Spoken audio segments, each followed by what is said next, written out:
हरे कृष्णा हरे कृष्णा कृष्णा कृष्णा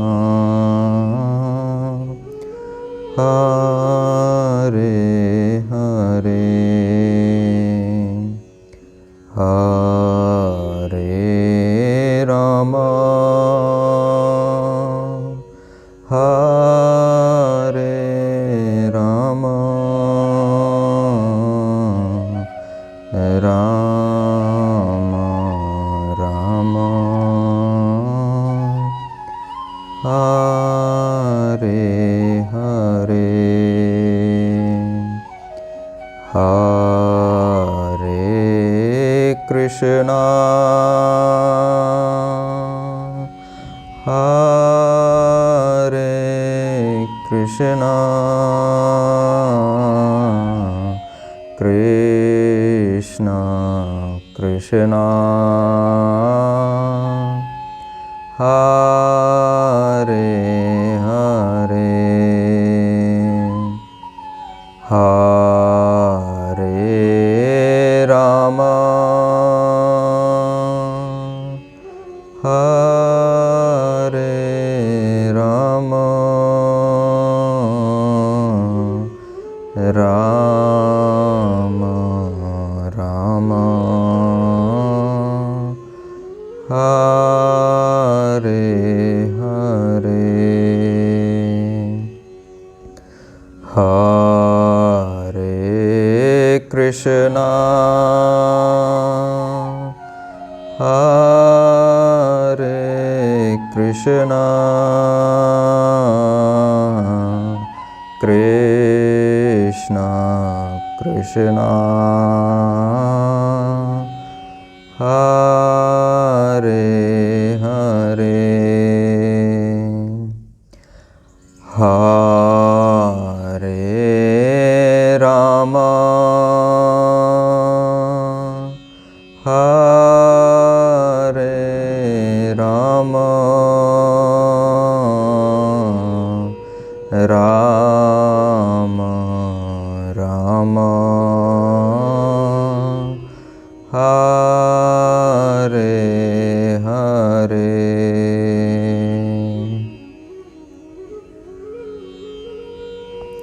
ॐ अज्ञानतिमिरान्धस्य ज्ञानाञ्जनशलाकया चक्षुर्मिलितं येन तस्मै श्रीगुरुवे नमः। ॐ वक्रतुण्डमहाकाय सूर्यकोटिसमप्रभ निर्विघ्नं कुरु मे देव सर्वकार्येषु सर्वदा। विघ्नेश्वराय वरदाय सुरप्रियाय लंबोदराय सकलाय जगद्धिताय नागाननाय श्रुतियज्ञविभूषिताय गौरीसुताय गणनाथाय नमो नमस्ते। देवी सरस्वती महाभागे विद्ये कमललोचने विद्यारूपे विशालाक्षी विद्यां देहि नमोस्तुते। ॐ कृष्णाय वासुदेवाय हरये परमात्मने प्रणतक्लेशनाशाय गोविन्दाय नमो नमः। सच्चिदानन्दरूपाय विश्वोत्पत्त्यादिहेतवे तापत्रयविनाशाय श्रीकृष्णाय वयं नमः। कस्तूरीतिलकं ललाटपटले वक्षस्थले कौस्तुभं नासाग्रे वरमौक्तिकं करतले वेणुकरे कङ्कणं सर्वाङ्गे हरिचन्दनं सुललितं कण्ठे च मुक्तावली गोपस्त्रीपरिवेष्टितो विद्यते गोपालचूडामणि।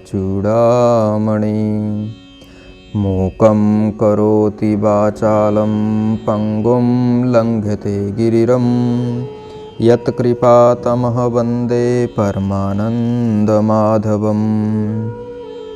ईश्वरः परमः कृष्ण सच्चिदानंद विग्रह अनादिरादिर्गोविंद सर्वकारण कारणम्। हे कृष्ण करुणा सिंधु दीनबंधु जगत्पते गोपेश गोपिका कांतं राधा कांतं नमस्ते। तप्त कांचन गौरांगी श्री राधे वृंदावनेश्वरी वृषभानुसुते देवी प्रणमामि हरिप्रिये। लोकाभिरामं रणरंगधीरं राजीवनेत्रं रघुवंशनाथं कारुण्यरूपं करुणाकरं तं श्रीरामचन्द्रं शरणं प्रपद्ये। अतुलितबलधामं हेमशैलाभदेहं दनुजवनकृशानुं ज्ञानिनामग्रगण्यं सकलगुणनिधानं वानराणामधीशं रघुपतिं प्रियभक्तं वातजातं नमामि। मनोजवं मारुतुल्यवेगं जितेन्द्रियं बुद्धिमतां वरिष्ठं वातात्मजं वानरयूथमुख्यं श्रीरामदूतं शरणं प्रपद्ये। वाञ्छाकल्पतरुभ्यश्च कृपासिन्धुभ्येव च पतितानां पावनेभ्यो वैष्णवेभ्यो नमो नमः। हरे कृष्णा कृष्णा कृष्णा हरे हरे, हरे राम राम राम हरे हरे। हरे कृष्णा कृष्णा कृष्णा हरे हरे, हरे राम राम राम हरे हरे। त्वमेव माता च पिता त्वमेव बन्धु च सखा त्वमेव विद्या द्रविणं त्वमेव सर्वं मम देवदेवा। चिन्तामणि प्रक्रंसदसु कल्पवृक्षलक्षावृतेषु सुरभिर्भिपालयन्तं लक्ष्मीसहस्रशतसम्भ्रम सेव्यमानं गोविन्दमादिपुरुषं तमहं भजामि। गोलोकधामाधिपतिं परेशं परात्परं त्वां शरणं व्रजाम्यहम्। श्रीकृष्ण शरणं मम, श्रीकृष्ण शरणं मम, श्रीकृष्ण शरणं मम। प्राणी मात्र के हृदय में विराजमान श्री प्रिया प्रीतम ठाकुर जी को मेरा बारंबार प्रणाम है। तो आज हम महर्षि गर्गाचार्य द्वारा रचित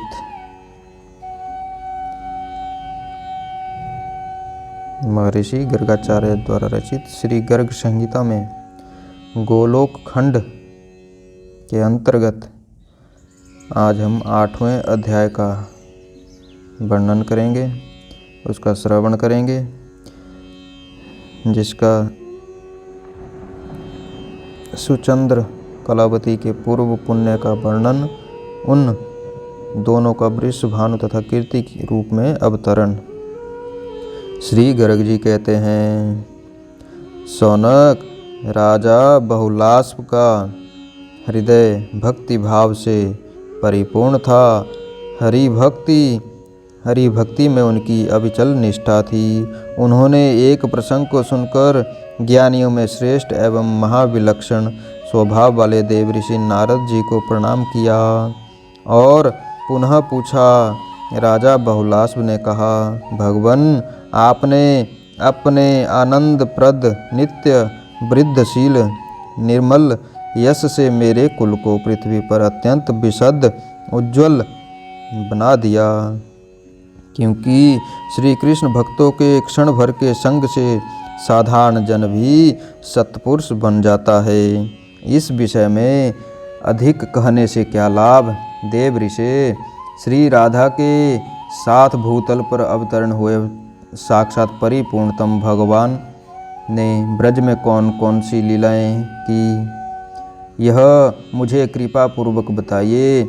देवेश्वर ऋषिवर, इस कथामृत द्वारा आप त्रिताप दुख से मेरी रक्षा कीजिए। श्री नारद जी कहते हैं, राजन, वह कुल धन्य है जिसे प्रातपर श्री कृष्ण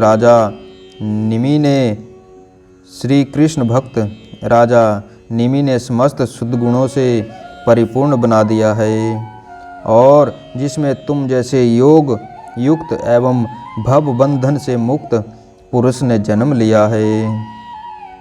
तुम्हारे इस कुल के लिए कुछ भी विचित्र नहीं है। अब तुम उन परम पुरुष भगवान श्री कृष्ण की परम मंगलमयी पवित्र लीला का श्रवण करो।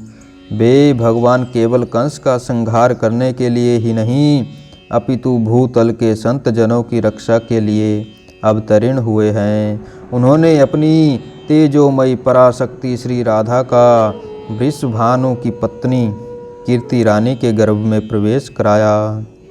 वे श्री राधा कलिंद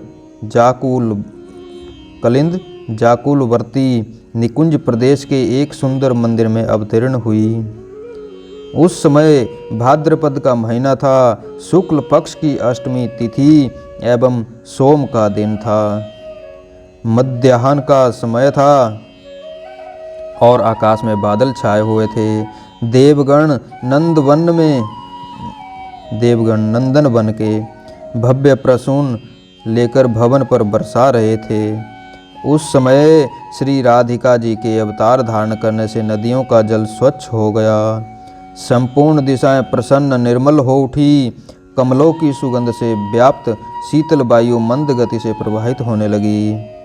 शरत पूर्णिमा के शत चंद्रमाओं से भी अधिक अभिराम कन्या को देखकर गोपी कीर्तिदा आनंद में निमग्न हो गई। उन्होंने मंगल कृत्य कराकर पुत्री के कल्याण की कामना से आनंददायिनी 2 लाख उत्तम गौएं ब्राह्मणों को दान दी, जिनका दर्शन बड़े बड़े देवताओं के लिए भी दुर्लभ है।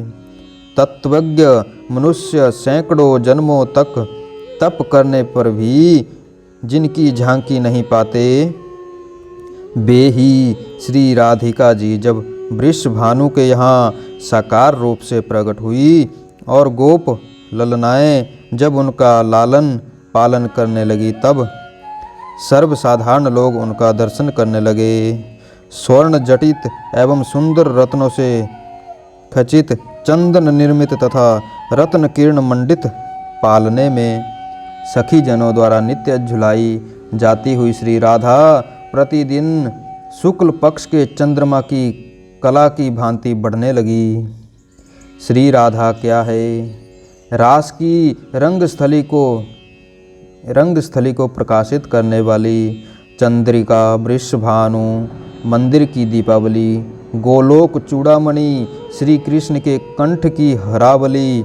मैं उन्हीं पराशक्ति का ध्यान करता हूँ, भूतल पर विचरता हूँ। राजा बहुलास्व ने पूछा, मुने, वृषभानु जी का सौभाग्य उदय है, अवर्णनीय है, क्योंकि उनके यहाँ श्री राधिका जी स्वयं पुत्री रूप से अवतरण हुई है।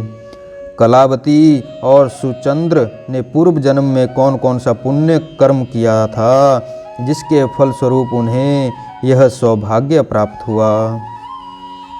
श्री नारद जी कहते हैं, राजन, राजराजेश्वर महाभाग सुचंद्र राजा नृग के पुत्र थे। परम सुंदर सुचंद्र चक्रवर्ती नरेश थे। उन्हें साक्षात भगवान का अंश माना जाता है। पूर्व काल में आर्यमा प्रभृति पितरों के यहाँ 3 मानसिक कन्याएं उत्पन्न हुई थी। वे सभी परम सुंदरी थी। उनके नाम थे कलावती, रत्नमाला और मेनका। पितरों ने स्वेच्छा से ही कलावती का हाथ श्री हरि के अंशभूत बुद्धिमान सुचंद्र के हाथ में दे दिया, रत्नमाला को विदेह राज के हाथ में और मेनका को हिमालय के हाथ में अर्पित कर दिया। साथ ही विधि पूर्वक दहेज की वस्तुएं भी दी। महामते, रत्नमाला से सीता जी और मेनका के गर्भ से पार्वती जी प्रकट हुई। इन दोनों देवियों की कथाएं पुराणों में प्रसिद्ध है। तदंतर कलावती को साथ लेकर महाभाग सुचंद्र गोमती के तट पर नैमिष नामक वन में गए। उन्होंने ब्रह्मा जी की प्रसन्नता के लिए तपस्या आरंभ की। वह तप देवताओं के कालमान से 12 वर्षों तक चलता रहा। तदंतर ब्रह्मा जी वहाँ पधारे और बोले, वर मांगो। राजा के शरीर पर दिमके चढ़ गई थी। ब्रह्मवाणी सुनकर वे दिव्य रूप धारण करके बांबी से बाहर निकले। उन्होंने सर्वप्रथम ब्रह्मा जी को प्रणाम किया और कहा, मुझे दिव्य परात पर मोक्ष प्राप्त हो। राजा की बात सुनकर साध्वी रानी कलावती का मन दुखी हो गया। अतः उन्होंने ब्रह्मा जी से कहा, पितामह, पति ही नारियों के लिए सर्वोत्कृष्ट देवता माना गया है। यदि ये मेरे पति देवता मुक्ति प्राप्त कर रहे हैं तो मेरी क्या गति होगी। इनके बिना मैं जीवित नहीं रहूँगी। यदि आप इन्हें मोक्ष देंगे तो मैं पति सहचार्य में विक्षेप पड़ने के कारण विहिल हो आपको शाप दे दूंगी। ब्रह्मा जी ने कहा, देवी, मैं तुम्हारे श्राप के भय से अवश्य डरता हूँ, किंतु मेरा दिया हुआ वर कभी विफल नहीं हो सकता। इसलिए तुम अपने प्राणपति के साथ स्वर्ग में जाओ, जहाँ सर्व सुख भोग कर कालांतर में फिर पृथ्वी पर जन्म लोगी। द्वापर के अंत में भारतवर्ष में गंगा और यमुना के बीच तुम्हारा जन्म होगा। तुम दोनों से जब परिपूर्णतम भगवान की प्रिया साक्षात श्री राधिका जी पुत्री रूप में प्रकट होंगी, तब तुम दोनों साथ ही मुक्त हो जाओगे। श्री नारद जी कहते हैं, इस प्रकार ब्रह्मा जी के दिव्य एवं अमोघ वर से कलावती और सुचंद्र दोनों की भूतल पर उत्पत्ति हुई। वे ही कीर्ति तथा वृषभानु हुए। कलावती कन्या कुब्ज देश कन्नौज में राजा भलनंदन के यज्ञ कुंड से प्रकट हुई। उस दिव्य कन्या को अपने पूर्व जन्म की सारी बातें स्मरण थी। सुर भानु के घर सुचंद्र का जन्म हुआ। उस समय वे श्री वृषभानु नाम से विख्यात हुए। उन्हें भी पूर्व जन्म की स्मृति बनी रही। वे गोपों में श्रेष्ठ होने के साथ ही दूसरे कामदेव के समान परम सुंदर थे। परम बुद्धिमान नंदराज जी ने इन दोनों का विवाह संबंध जोड़ा। उन दोनों को पूर्व जन्म की स्मृति थी ही, अतः वह एक दूसरे को चाहते भी थे और दोनों की इच्छा से यह संबंध हुआ। जो मनुष्य वृषभानु और कलावती के इस उपाख्यान को श्रवण करता है वह संपूर्ण पापों से छूट जाता है और अंत में भगवान श्री कृष्ण चंद्र के सायुज्य को प्राप्त कर लेता है। इस प्रकार गर्ग संहिता में गोलोक खंड के अंतर्गत नारद बहुलाश्व संवाद में श्री राधिका के पूर्व जन्म का वर्णन नामक 8वां अध्याय पूरा हुआ। हरे कृष्ण कृष्ण कृष्ण हरे हरे, हरे राम राम राम हरे हरे, हरे कृष्ण कृष्ण कृष्ण हरे हरे, हरे राम राम राम हरे हरे। 9वां अध्याय। गर्ग जी की आज्ञा से देवका का वसुदेव जी के साथ देवकी का विवाह करना। विदाई के समय आकाशवाणी सुनकर कंस का देवकी को मारने के लिए उद्यत होना और वसुदेव जी की शर्त पर उसे जीवित छोड़ना। श्री नारद जी कहते हैं, राजन, एक समय की बात है, श्रेष्ठ मथुरापुरी के परम सुंदर राजभवन में गर्ग जी पधारे। वेद ज्योतिष शास्त्र के बड़े प्रामाणिक विद्वान थे। संपूर्ण श्रेष्ठ यादवों ने सूरसेन की इच्छा से उन्हें अपने पुरोहित के पद पर प्रतिष्ठित किया था। मथुरा के उस राजभवन में सोने के किवाड़ लगे थे। उन किवाड़ों में हीरे भी जड़े गए थे। राज द्वार पर बड़े बड़े गजराज झूमते थे। उनके मस्तक पर झुंड के झुंड भौरे आते और उन हाथियों के बड़े बड़े कानों से आहत होकर गुंजारव करते हुए उड़ जाते। इस प्रकार वह राजद्वार उन भ्रमरों के नाद से कोलाहल पूर्ण हो रहा था। गजराजों के गंडस्थल से निर्झर की भांति झरते हुए मध्य की धारा से वह स्थान समावृत था। अनेक मंडप समूह उस राज मंदिर की शोभा बढ़ाते थे। बड़े बड़े उद्धट वीर कवच, धनुष, डाल और तलवार धारण किए राजभवन की सुरक्षा में तत्पर थे। रथ, हाथी, घोड़े और पैदल इस चतुरंगनी सेना तथा मांडली कोकों की मंडली द्वार भी वह राज मंदिर सुरक्षित था। मुनिवर गर्ग ने उस राजभवन में प्रवेश करके इंद्र के सदृश उत्तम और ऊंचे सिंहासन पर विराजमान राजा उग्रसेन को देखा। अक्रूर, देवक तथा कंस उनकी सेवा में खड़े थे और राजा छत्र चंदोबे से सुशोभित थे तथा उन पर चंबर ढुलाए जा रहे थे। मुनि को उपस्थित देख राजा उग्रसेन सहसा सिंहासन से उठकर खड़े हो गए। उन्होंने अन्य यादवों के साथ उन्हें प्रणाम किया और सुभद्र पीठ पर बिठाकर उनकी सम्यक प्रकार से पूजा की। फिर स्तुति और परिक्रमा करके वे उनके सामने विनीत भाव से खड़े हो गए। गर्ग मुनि ने राजा को आशीर्वाद देकर समस्त राज परिवार का कुशल मंगल पूछा। फिर उन महामना महर्षि ने नीति बेता यदुश्रेष्ठ देवक से कहा। श्री गर्ग जी बोले, राजन, मैंने बहुत दिनों तक इधर उधर ढूंढा और सोचा विचारा। मेरी दृष्टि में वसुदेव जी को छोड़कर भूमंडल के नरेशों में दूसरा कोई देवकी के योग्य वर नहीं है। इसलिए नरदेव वसुदेव को ही वर बनाकर उन्हें अपनी पुत्री देवकी को सौंप दो और विधि पूर्वक दोनों का विवाह कर दो।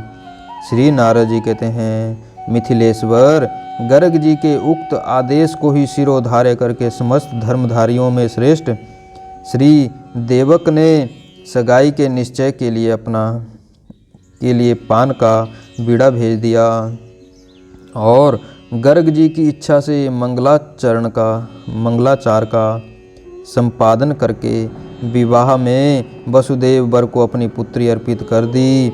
विवाह हो जाने पर विदाई के समय वसुदेव जी घोड़ों से सुशोभित अत्यंत सुंदर रथ पर सुवर्ण निर्मित एवं रत्नमय आभूषणों की शोभा से संपन्न नववधू देवक राज कन्या देवकी के साथ आरूढ़ हुए।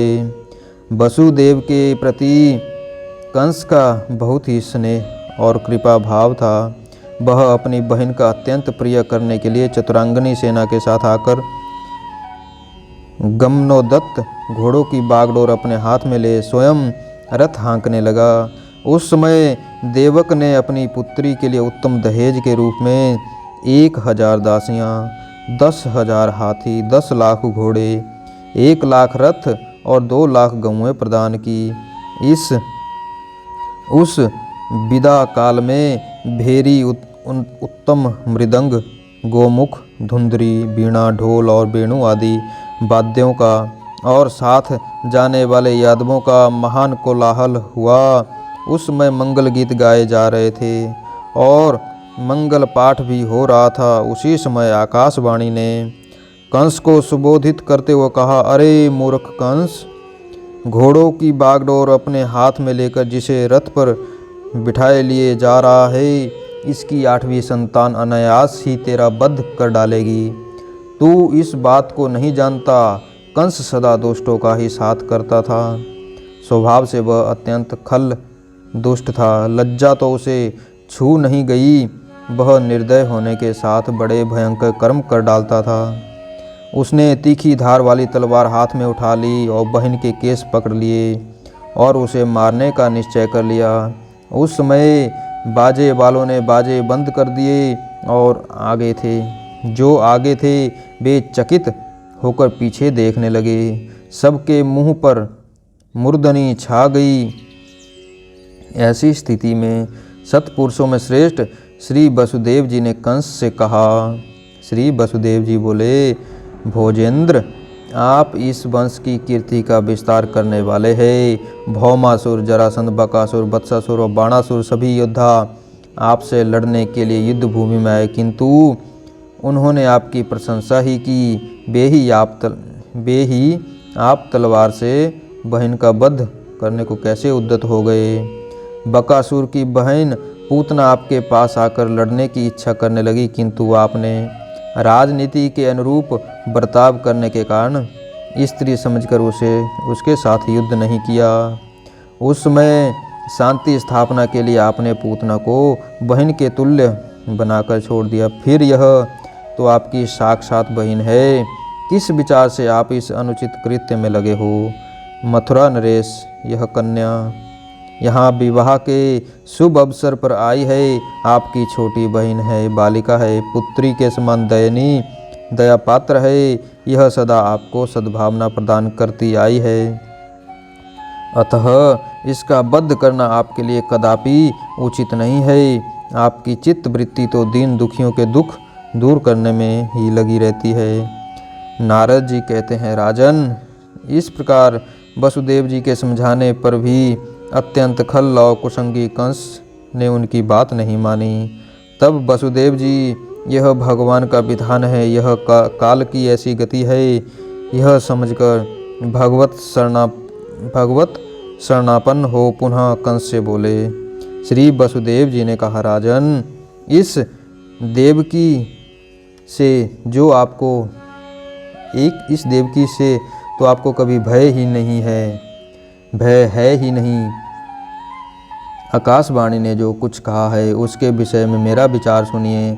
मैं इसके गर्भ से उत्पन्न सभी पुत्र आपको दे दूंगा, क्योंकि उन्हीं से आपको भय है, अतः व्यथित ना होइए।